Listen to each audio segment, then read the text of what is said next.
आपण मैंने पालक पनीर पनीर कोफ्ता तो बहुत थर खाई आपण मैंने केबे पालक पनीर कोफ्ता बनई कि जदि केबे बनी ना चलतु आज आम सहज आ टेस्टी रेसिपी को बनैबा।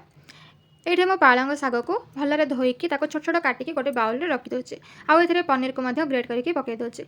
एवं आम ए पकईवा 3 ରୁ 4 चामच बेसन 2 ରୁ 3 चामच चाउल चूना हलदी गुंड मर्च गुंड स्वाद अनुसार लुण गरम मसला पाउडर और आधा चामच अदा रसुण पेस्ट। एवं आम टिके पानी देकी ये सब को भलरे मिसेदेवा। आपड़ चाहिए ए पियाज आ कंचा मरीच को काटिकी पकई पारे यहाँ आपण चॉइस। एवं आम मिक्सटा रेडी होगला। एवं ए छोट छोट कोफ्ता बल्स बनईकी गोटे प्लेट रखिदेवा।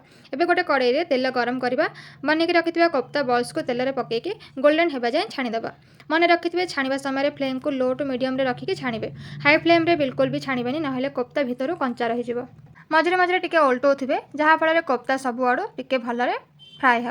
एवं आमर कोफ्ता सब रेडी होगला। आपण मैंने या एमती पकोड़ा पर भी खाईपारे। एवं कोफ्ता ग्रेवी बनैबा। कड़ाई में 2 चामच तेल रखिकी बाकी तेल को काढ़ीदेवा। एवं तेल में पकेबा जीरा डालचीनी अदा रसुण आउ पियाज ए सब को भलरे भाजवा। एवं आम ए पकेबा गोटे टमाटो को काटिकी टमाटो पकईला पर लुण पकईबा ताको भलरे मिसेदेवा। आपण ए नड़िया को काटिकी पकई पारे। टमाटो सॉफ्ट हो गलानी। एवं ए सब को आम गोटे मिक्सचर जार को काढ़ीदेवा टिके ठंडा करके यार गोटे पेस्ट बनईनेबा। एवं कड़ाई में 2 ରୁ 3 चामच तेल पकईबा। तेल गरम होला पर पकईबा जीरा जीरा फुटीगले एवं फ्लेम को लो करदेबा। एवं ए पकईबा हलदी गुंड आउ मरीच गुंड आउ भलरे मिसेदेबा। गरम तेल में पाउडर मसला पकईले कलर बहुत बढ़िया आसे। मन रखिथे जेबे भी तेल में पाउडर मसला पकाउछन फ्लेम को लो करके पकेबे नहले पोड़ीजिवो और टेस्ट भी खराब हो। एबे आमे टिके पानी देबा और टिके फुटिबा पई छाड़ीदेबा। एबे आमे जो पेस्ट बनिक रखिथिले सेटा को पकेबा और भलरे मिसेदेबा। एबे आमे टिके लुण पकेबा। लुण टिके देखिकी पकेबे कहीं आमे कोफ्ता रे लुण पकईथिले आमे जो मसला पेस्ट बनईथिले सेतिरे मध्ये लुण पकईथिले। एबे मिक्सचर जार को टिके पानी पकईकी धोईकी ताको पकईदेबा।